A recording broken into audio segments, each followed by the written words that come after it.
Bienvenue dans ta nouvelle vidéo méga foot et à contre-cœur, on va parler de la Suisse. J'ai encore la haine de l'élimination.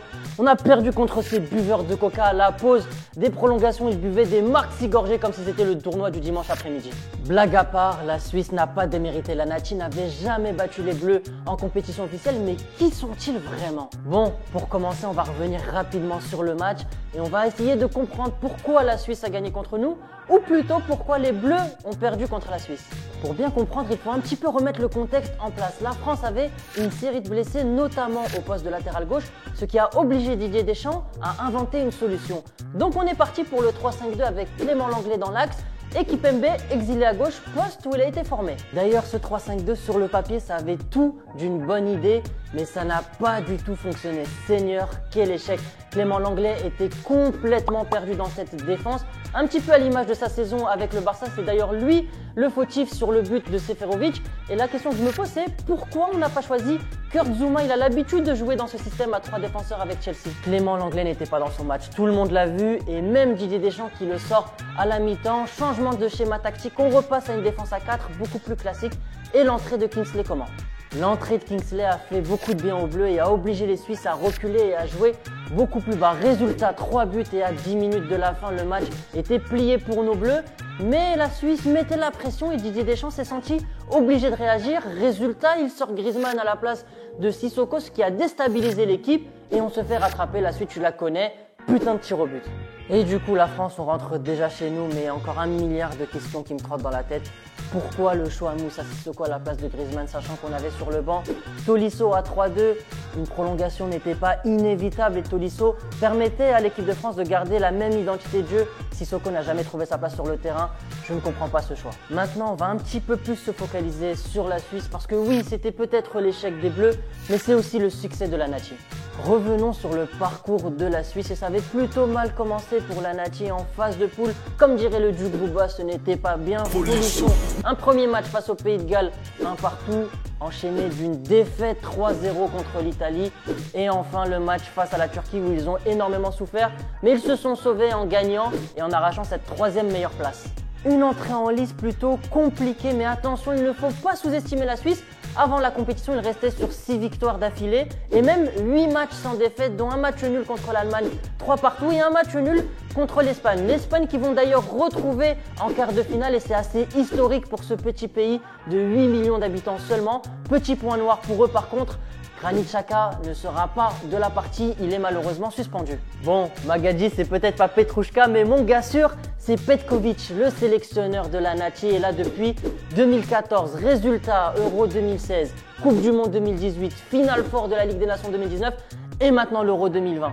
Grâce à Petkovic, la Suisse n'a jamais été aussi régulière dans des compétitions internationales. Le mec est littéralement polyglotte, il parle 8 langues et c'est très pratique dans un vestiaire où plus de la moitié des joueurs sont binationaux et de facto ne parlent pas la même langue. Et il a l'avantage de dire « Tu veux que je te le dise en quelle langue ?»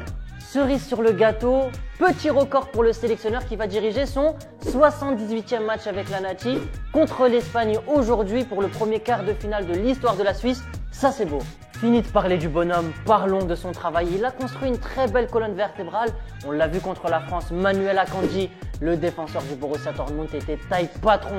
Il a réussi tous ses tacles et a fait 9 dégagements quand la Suisse avait chaud.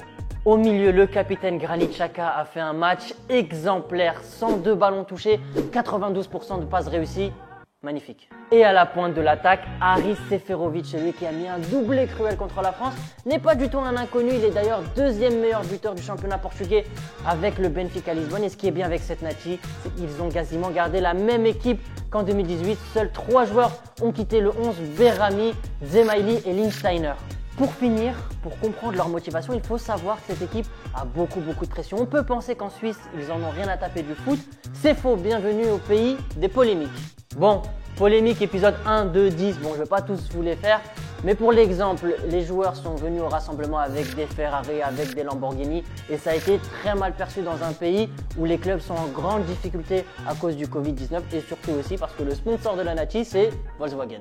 Dans la catégorie polémique plus grave, il n'y a pas qu'en France où on en fait tout un fromage sur les joueurs qui ne chantent pas l'hymne. En Suisse aussi, lors de Suisse-Italie, il y avait un très gros contraste entre les Italiens qui chantaient à tue-tête et les Suisses qui ne chantaient pas. Pourtant, historiquement, les Suisses n'ont jamais été des grands chanteurs lors de l'hymne national. finale. Mais pourtant, la polémique apparaît parce qu'il y a beaucoup de binationaux dans l'équipe. Shaqiri, Seferovic, Mbolo ou Akanji. Et beaucoup de gens remettent en cause leur patriotisme pour la sélection. Il faut savoir que la Suisse est un pays très conservateur. L'UDI, qui est le parti nationaliste, récolte près de 25% des voix là-bas. Pour toutes ces raisons, les Suisses n'ont pas le droit à l'erreur. Et rappelez-vous, lors du Suisse-Turquie match déterminant pour se qualifier, Seferovic et Shaqiri ont tous les deux marqué. Ils ont fait ce petit geste, le petit chute pour répondre aux critiques. Samir Nasri sort de ce corps. Pour conclure, la Suisse peut avoir des ambitions désormais après avoir sorti de la compétition les champions du monde. Aujourd'hui, ils affrontent l'Espagne en quart de finale et ils partent dans la peau de l'outsider. Ils n'ont rien à perdre, surtout que cette Espagne ne paraît pas du tout imprenable. Bienvenue dans ce temps additionnel, on est obligé de parler de la daronne de Rabiot qui a encore fait du raffut dans le stade à Bucarest. Elle est partie embrouiller le papa d'Mbappé, les frères de Pogba, Véro en mode conseil de classe. Arrête ça, ça va 2 minutes. Comme en 2018, les Allemands ne sont pas sortis du lot. Vous l'avez ou pas? Blague à part, Joachim Löw va sortir par la petite porte, mais il a quand même gagné la Coupe du Monde en 2014. Maintenant, place à l'ancien entraîneur du Bayern, Hansi Flick, qui va devoir tout reconstruire.